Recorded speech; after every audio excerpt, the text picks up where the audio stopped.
काळात एकावर एक अशी 7 मजली इमारत होती बघा, 7. याच्यावरती 4 मजले पडले, आता 3 मजले आहे विजयस्तंभ. आपले राजे कोणता गड किल्ला जिंकून आले की याच्यावरती पहिला भगवा ध्वज फडकवायचे.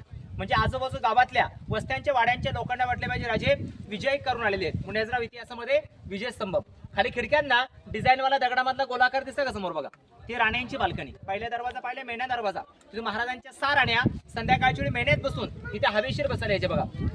हे राण्यांची बाल्कनी. आणि अशीच बघा वरती की दगडामधली खिडक्या बंद केले बघा, कमाने तुटलेले. हे आपल्या छत्रपती शिवरायांची सज्जा गॅलरी बाल्कनी आपल्या घराच्या पुढच्या बाजूला असते, तशी गडाची फ्रंट साइड पुढची बाजू. राजा हवेशीर किंवा टेळणीसाठी ते बसायचे. त्या काळात त्या तिन्ही मनोऱ्यांमध्ये एकाच वेळेस 360 दिवे पंत्या लावल्या जायचे. आपण दिपोळीत लावतो ना. आणि आतून मखमली पडद्याने पैठणी कापडाने सजवलेले मनोरे.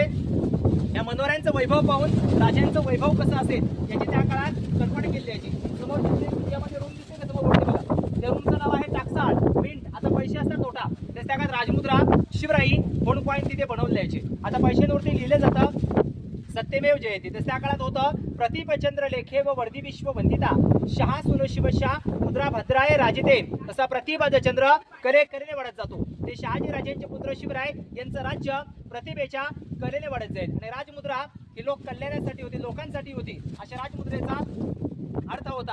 हा चौकानी खड्डा दिसतोय का समोर बघा, याच्या आतमध्ये जमिनीमध्ये अंडरग्राऊंड 8 बाय 10 रुपयाच्या आतमध्ये खाली याचं नाव आहे खलबतखाना. त्या काळात गुप्त मीटिंग सिक्रेट चर्चा करायला झाल्या तिथे आतमध्ये जाऊन केलेल्या याच्या. त्या काळात ते गुप्तहेर होते. बहेरजी नाही गावांच्या गडकिल्ल्यांच्या बातम्या आणून राजाने ते सांगायचे. म्हणजे या कानाची बातमी या कानाला कळू नये, हे सिक्रेट रूम होतं बघा. आणि तुम्ही आता सगळे रोपवे प्रोजेक्टने वरती आलात 5 मिनिटात बसून. याचा पश्चिमेकडचा शेवटचा कडा म्हणजे हिरकणी कडा. तुम्हाला सर्वांना इतिहासामध्ये हिरकणीची कथा कविता स्टोरी ऐकून वाचून माहिती असेल.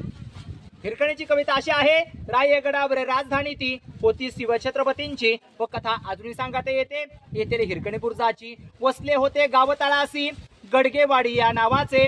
राहत होते गरीब कुटुंब गरीब धनगर गवळ्याचे.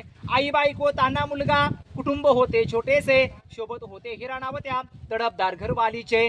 सांध्या सकाळी हिरा येत असे दूत घेऊन गडावरी. चालत होती उपजीविका त्याने केच्या धंद्यावरती. एके दिवशी दूध घालिता हिरा क्षणभर विसावली. त्याने नाही आले म्हणी कधी सांजे वेळटवून गेली. सूर्यदेवता मावळता बंद झाले गडाचे दरवाजे. मनात भ्याली हिरा म्हणाली घरी ताने बाळ माझे. बाळाचे ते 8वे झाली ती माये माऊली वेडी पिसी. कडा उतरून धावत जाऊनी बाळाला ती घेई कुशी. अतुलनीय धाडस पाहुणी महाराज स्तंभित झाले. हिरा साडी चोळी देऊन प्रेमी सन्मानित केले. कड्यावरती या बुरुज बांधला साक्ष आईच्या प्रेमाची. कथा अजूनही सांगता येते. येथील हिरकणी